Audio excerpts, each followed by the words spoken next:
This buffalo came to drink, and the water explodes.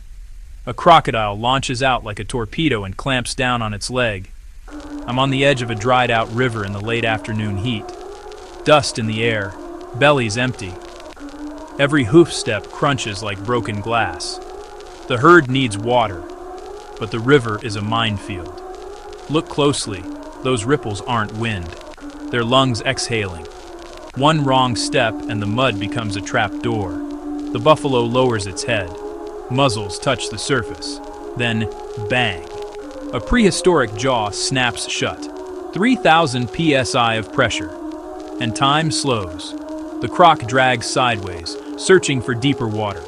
The buffalo plants its other hooves, muscles coiled like cables. Every second closer to the channel raises the odds of a death roll. I can hear the herd react, shuffling, snorting, a wall of bodies deciding whether to bolt or to fight. One matriarch turns, another follows. They form a wedge, horns forward, eyes locked on the disturbance. The croc twists. The buffalo bellows, knee buckling, but it doesn't fold. It leans into the pain, uses its own weight like an anchor. This is a tug of war where the rope screams. There, another ripple. A second crocodile? Maybe.